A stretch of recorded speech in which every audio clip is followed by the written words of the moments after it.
27 марта в столице Узбекистана, Ташкенте, прошла конференция по Афганистану под названием «Мирный процесс. Сотрудничество в сфере безопасности и региональное взаимодействие». Конференции по Афганистану.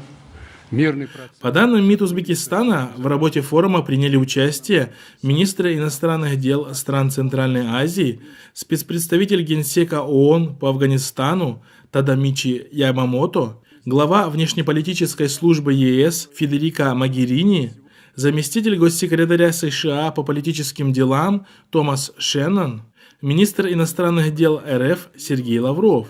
Кроме того, в конференции участвовали спецпредставители по Афганистану и Пакистану из Великобритании, Германии, Италии, специальный советник МИД Японии, специальный посланник МИД Катара, высокие делегации НАТО, ОДКБ, Франции и Объединенных Арабских Эмиратов.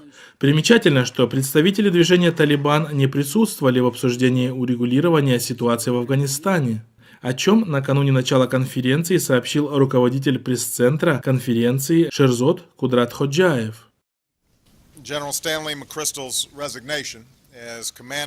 Напомним, что идея мирного урегулирования ситуации в Афганистане родилась у США в начале 2010-х годов, после того, как в длительной войне армии США и блока НАТО потерпели явный провал в попытке изолировать афганское сопротивление, в первую очередь в лице движения «Талибан».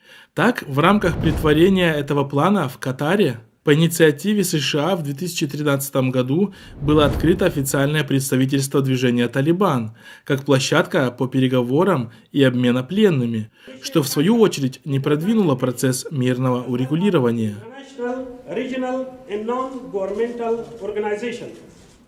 Ранее в своем заявлении официальный представитель Талибана Забиулла Муджахид неоднократно заявлял, что движение не собирается вести какие-либо переговоры о мире, пока на территории страны присутствуют западные войска.